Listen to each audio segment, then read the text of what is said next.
Digapahandi medical आसी विचित्र चित्र। डाक्तर अछंती किंतु नाहांती फार्मासिस्ट। लोकों को भीड़ मध्य आपण देखि पारुथिबे। तेबे एथिपाई दायी किए? सरकार लोकों को चिकित्सा पाई कोटी कोटी टंका खर्च करुछंती। कर्मचारी माने हजार हजार टंका दरमा पाउछंती, किंतु दायित्व नेबार अवहेला काहेकि? विभागीय अधिकारी मध्य अंधपुटुली बांधी बसुछंती। सरकार ठारू मोटा अंकर दरमा नहीं निघड़ निद्रारे शोइला भली मन हेउछि। कारण केमिति चलीछि मेडिकल व्यवस्था तार स्थिति परीक्षा आसंतिनी। ए हेउछि दिगपहंडी मेडिकल व्यवस्था।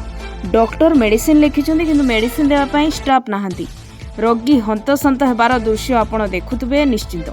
जिला प्रशासन और स्थानीय नेता माने मध्य एथिप्रति दृष्टि देवा आवश्यक। कारण निज भोट दे तुमको नेता बनैतिबा साधारण जनता को अवस्था अछंती।